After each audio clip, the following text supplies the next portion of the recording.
پیش خدمت ہے مختصر تقریر آج کی بات۔ عالمی صحت تنظیم نے ناول کورونا وائرس کو عالمی وبا قرار دے دیا ہے۔ اس سے پوری دنیا میں اب تک 7,500 اموات ہو چکی ہیں اور ممالک نے لاک ڈاؤن کر دیا ہے۔ بحران کی اس گھڑی میں ہندوستان نے ایک بار پھر بہترین قیادت کا مظاہرہ کیا ہے۔ چین سے شروع ہونے والے اس مہلک وائرس کے پھیلاؤ کو روکنے میں نئی دہلی حکومت نے جس تیز رفتاری اور دانش مندی کا ثبوت دیا ہے، اس سے اس کے فوری رد عمل کا اظہار ہوتا ہے۔ کووڈ-19 سے متاثرہ ممالک سے ہندوستانی شہریوں کی فوری واپسی اور سہولیات سے آراستہ خصوصی مقامات پر ان واپس آئے افراد کو الگ تھلگ ٹھہرانے کے انتظامات سے وائرس کے فوری انسداد کے لیے ہندوستان کے تیز رفتار اقدامات کا اظہار ہوتا ہے۔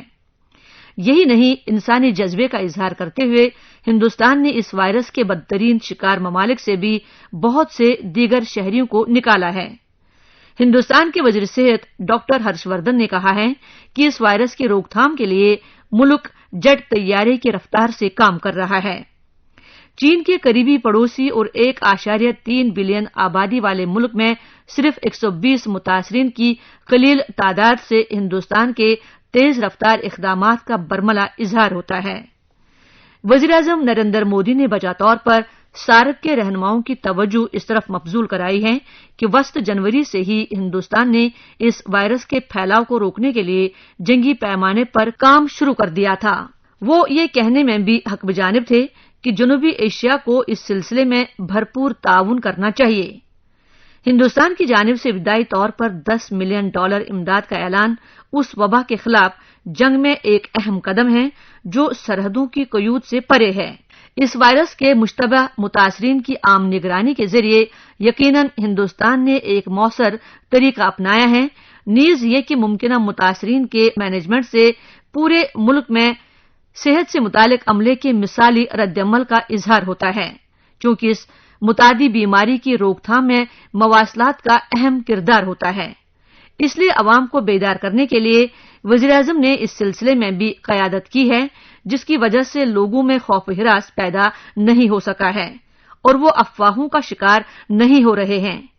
اس اقدام کی پوری دنیا میں ستائش ہو رہی ہے۔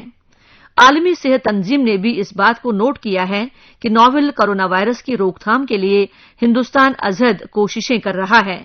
اس نے خاص طور پر زور دے کر کہا ہے کہ وزیراعظم، کابینہ، سیکریٹری اور تمام مرکزی و ریاستی ادارے اس خطرناک وائرس کی وجہ سے پیدا صورتحال سے نمٹنے میں بڑی شد و مد سے مصروف ہیں۔ ہندوستان نے سفارتی، سرکاری، اقوام متحدہ اور روزگار سے وابستہ اہلکاروں کے استثناء کے ساتھ تمام ویزوں پر فوری طور پر پابندی عائد کر دی ہے۔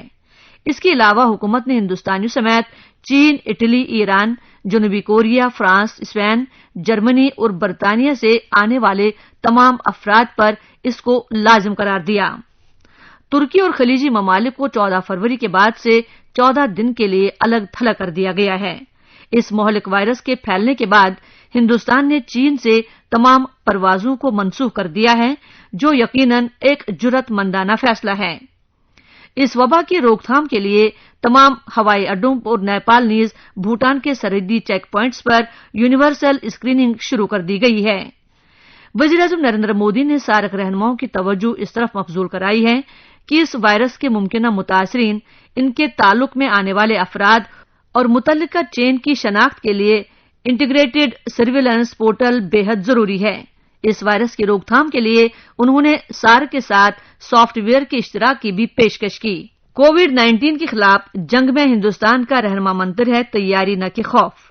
ہمہ جہت کوارنٹائن سہولیات نیز مزید پیتھولوجیکل لیبارٹریز تیز رفتار قیام، صحت عملے کی تربیت اور متحدہ اقدامات کو یقینی بنانا، یہ سب اس وائرس کے خلاف جنگ میں مؤثر ثابت ہوئے ہیں۔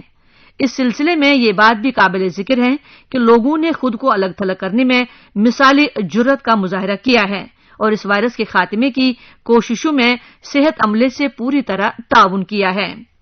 ہندوستان کو پوری طرح اعتراف ہے کہ دنیا کے پاس کووڈ-19 کی شدت کا کوئی توڑ نہیں ہے۔ وسیع و عریض ساحلی علاقوں اور پوری دنیا میں پھیلے ہوئے شہریوں والے ہندوستان نے اپنی سرزمین پر اس وبا کی روک تھام کے لیے ہر ممکن کوشش کی ہے۔ بحری جہازوں کو پوری طرح اسکریننگ تک دور سمندر میں روک دیا گیا ہے۔ ایک مشن کے طور پر توقع ہے کہ ہندوستان کووڈ-19 کے خلاف جنگ جیتنے میں کامیاب ہو جائے گا۔ سامعین، آپ سن رہے تھے مختصر تقریر آج کی بات۔